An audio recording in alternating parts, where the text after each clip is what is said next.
This is Slipknot.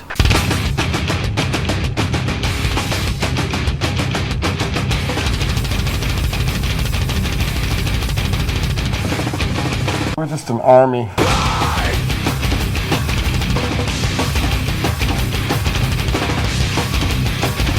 Hi, Mom, look at me. Here comes the pain!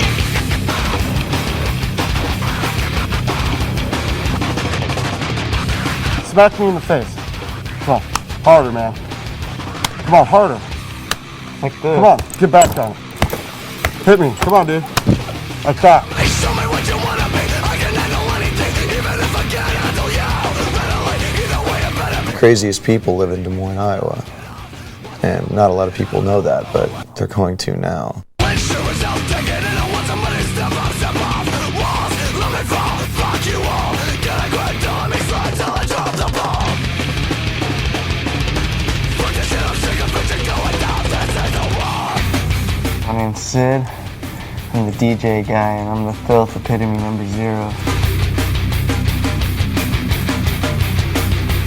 Joey, number 1, and I play drums. Paul, number 2, and I play bass.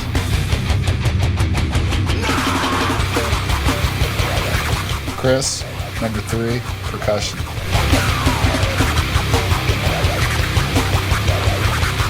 Jim, number 4, I play guitar. 133, number 5, sampling.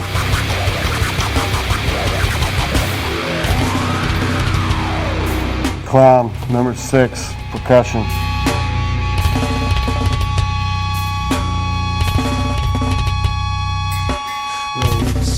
Mick, number 7, guitar.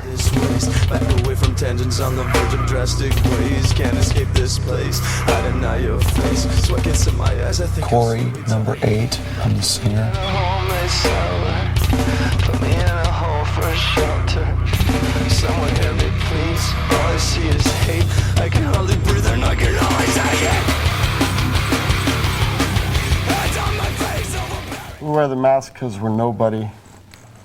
We're just a nameless entity. And the best way for us to portray the music is not being about where we came from. It's about being about the music that we want to do. When we perform our art as a group, as a cult, that we would remain, faceless by putting on some things that just changed our entities all together. In the beginning, it was kind of a cool idea, and after a while, it just developed into let's let the music speak for itself, and let's let people see what the music does to us inside. So we thought we'd take it to the next level. One guy showed up, put one on, and the ideas just got sicker and sicker. Everybody came up with their own thing, and we just ran with it. The whole band makes it work.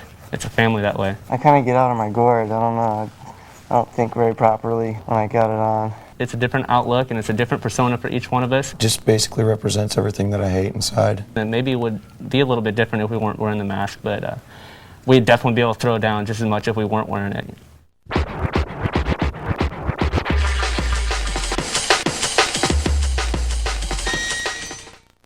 We wanted a more unified look, and we wanted to come out and really be a force to be reckoned with.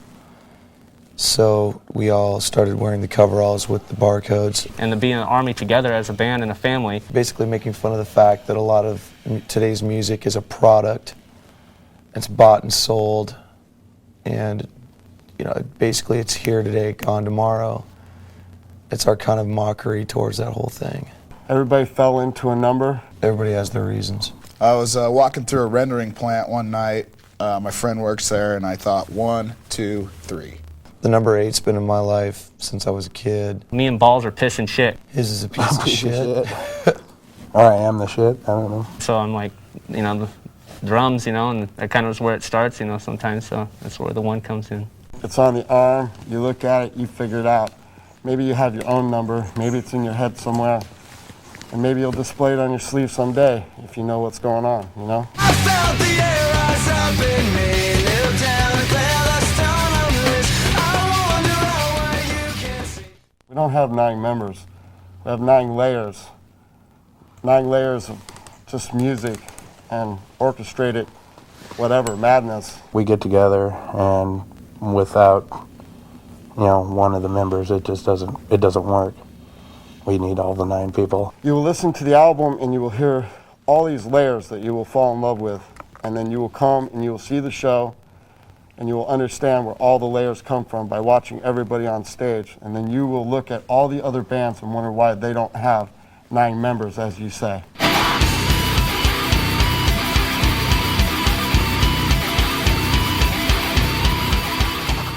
We are bringing something very fresh, new, and inventive to the world of heavy, metal. Driving Real? Mind-rendering, fucking tattered and torn experience. in your face, Ferocious insanity. Brutal. It can be beautiful, it can be sick, it can be disgusting. pissed, angry. I'm not about being fucking responsible in this band. No one fucking is. We're responsible with ourselves and we're responsible to our fans. But we don't want to fucking send out a positive message or this is the way you need to fucking live your life or this is the way you need to fucking do things because this is fucking heavy, aggressive, pissed off fucking music and it doesn't need to be responsible. And I'm not going to fucking be responsible because it's not supposed to be like that. Did you never give a damn in the first place? Maybe it's time you when the tables turn. Cause in the interest of all involved, I got the problem solved. And the British culture, yeah, no go, mate. When you're growing up, you have to go through a lot of shit, man. Childhood is a bitch. Sometimes it goes good, sometimes it doesn't. For a lot of us, it didn't. So you draw from that. You draw from, having to deal with a lot of ignorant fucking people that walk the planet. You have to draw from the ignorant shit that happens to you from, people that want to hold you down and, repress you in a way. That's where the anger comes from, that's where the aggression comes from, and that's where the catharsis comes from. When we can take all that and keep it inside ourselves, and when we play our music, that's what hits you. That's what comes at you, 1,000 miles an hour, And we're not out doing anything destructive or blowing up buildings or any shit like that. This is our catharsis. This is our therapy for us, This is our expression. This is our art. This is our life. And we keep it that way, and we keep ourselves sane by the insanity that we put in the music.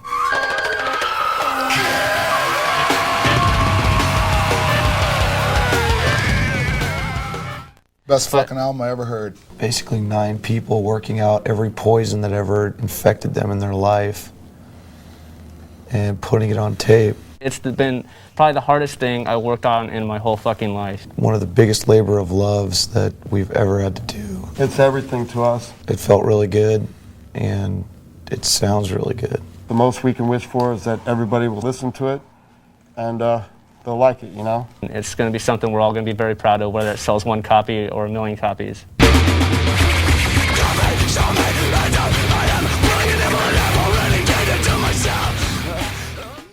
We were basically a bunch of people that were in bands that we felt like we were kind of pulling behind each other, And we all had the same dream. We kind of came together and formed a supergroup, which we all like to call it because we were in bands before. Some people hated the bands they were in. It seemed like everybody was attracted to each other. We all knew who we were. When it was time, we all branched off from our bullshit, came together, and we developed Slipknot. Definitely the 9 best, craziest, and most insane musicians in the state of Iowa. Probably in the Midwest.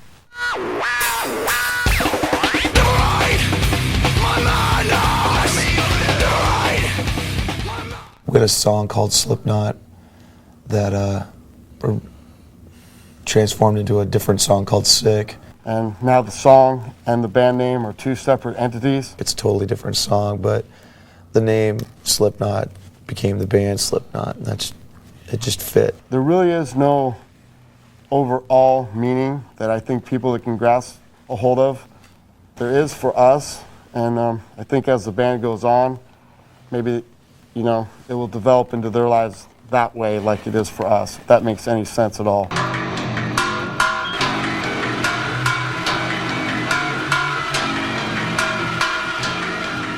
Obviously, our surroundings have made us, the band that we are. Otherwise, we'd be another stupid fucking, Seattle band, like wearing flannel shirts with our hair in our faces, People in Des Moines have nothing, skating rinks and graveyards, You basically have to develop a sense of self early on, and that encourages individuality. That encourages imagination, and it also encourages a severe sense of psychosis that turns into some crazy motherfuckers, you know?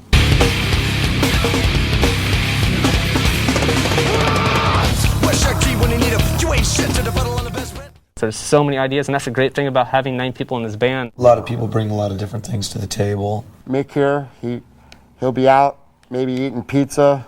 He's got his guitar in his trunk.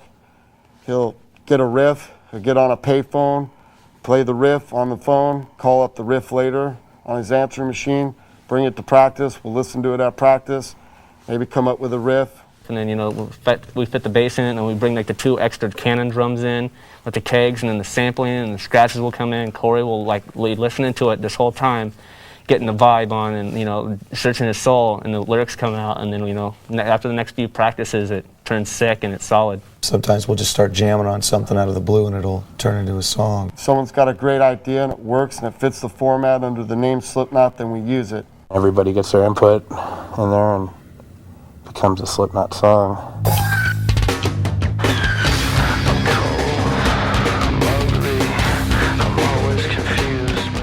It's crazy. It's absolutely everything you need to live. Just imagine a sonic assault on all your senses. You can expect everything and anything. It's hard to explain, but it's sick to see. There's so many stories. We were off stage, it was in Minneapolis, and we were going back on to do 2 more songs, like an encore. And we didn't know that Sid was like out in the audience, just kind of, you know, doing his thing.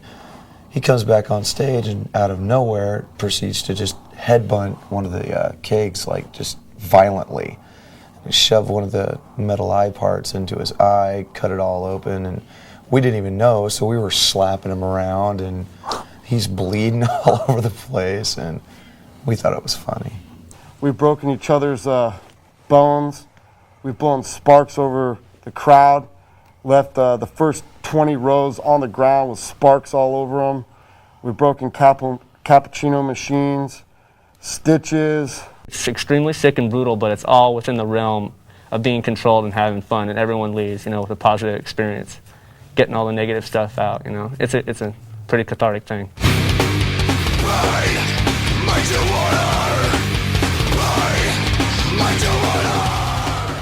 It's an honor that I can't ever even explain. You know, it's our first major tour, and we're going out with some of the bands that we, you know, grew up listening to. Black Sabbath is one of our all-time favorite bands. It's big, it's huge. It's crazy to us.